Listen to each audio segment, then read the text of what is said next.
Hello, today I'm going to explain to you your last paper for the course, which is a literary analysis paper, or humanities analysis is what it might show up as on your calendar. I'm not going to read all of this to you, just like I didn't for the last projects. There's a lot of great information in this document. I've tried to update it with resources to make this as smooth as possible for you, but I do want to hit the main points.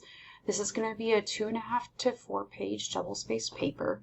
Remember that a works cited page does not count towards your total length, and since we're back in MLA, there will be no title page.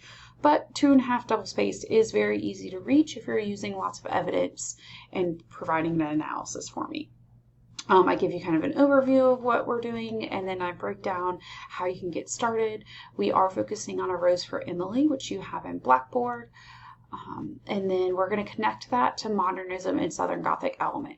So you're going to choose one modernist theme from the class notes and then say how it's supported by the Southern Gothic elements. So I kind of have a drawing because I can't draw on this Word document, but kind of what I'm looking for. So you can see this is like a stool. So the stool seat is your modernist theme, and then the legs supporting that seat would be your Southern Gothic elements. So everything ties back and anchors to that theme. Oops, sorry.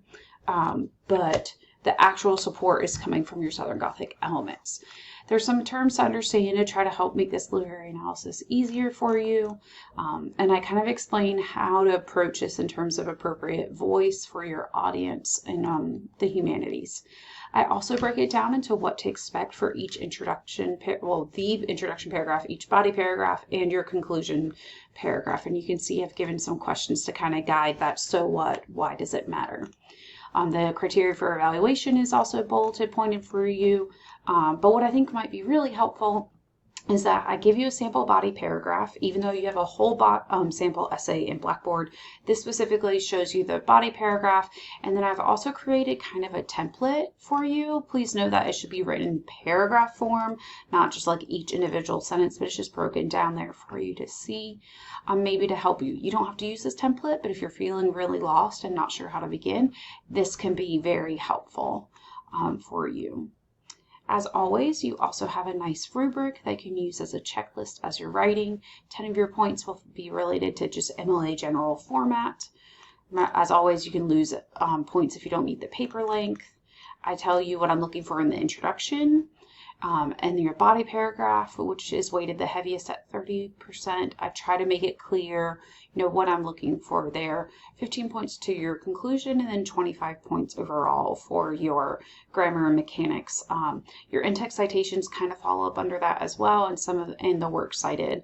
We're grouping that in there because I wanted to make sure that the overall paper format was separated, so that way you didn't get the two confused.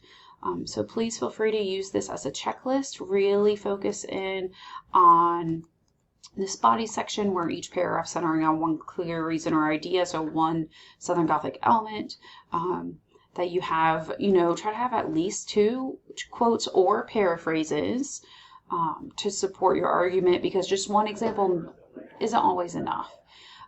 Do you analyze, not summarize, how the Southern Gothic element connects back to your modernist theme, and can I clearly and follow your stance as a writer with clear interpretation, transition, commentaries, all that.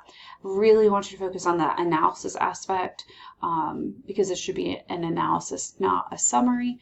Your audience is already familiar with the short story, so we don't need you to summarize it for us. We just need you to analyze and explain what your position is in a strong argument.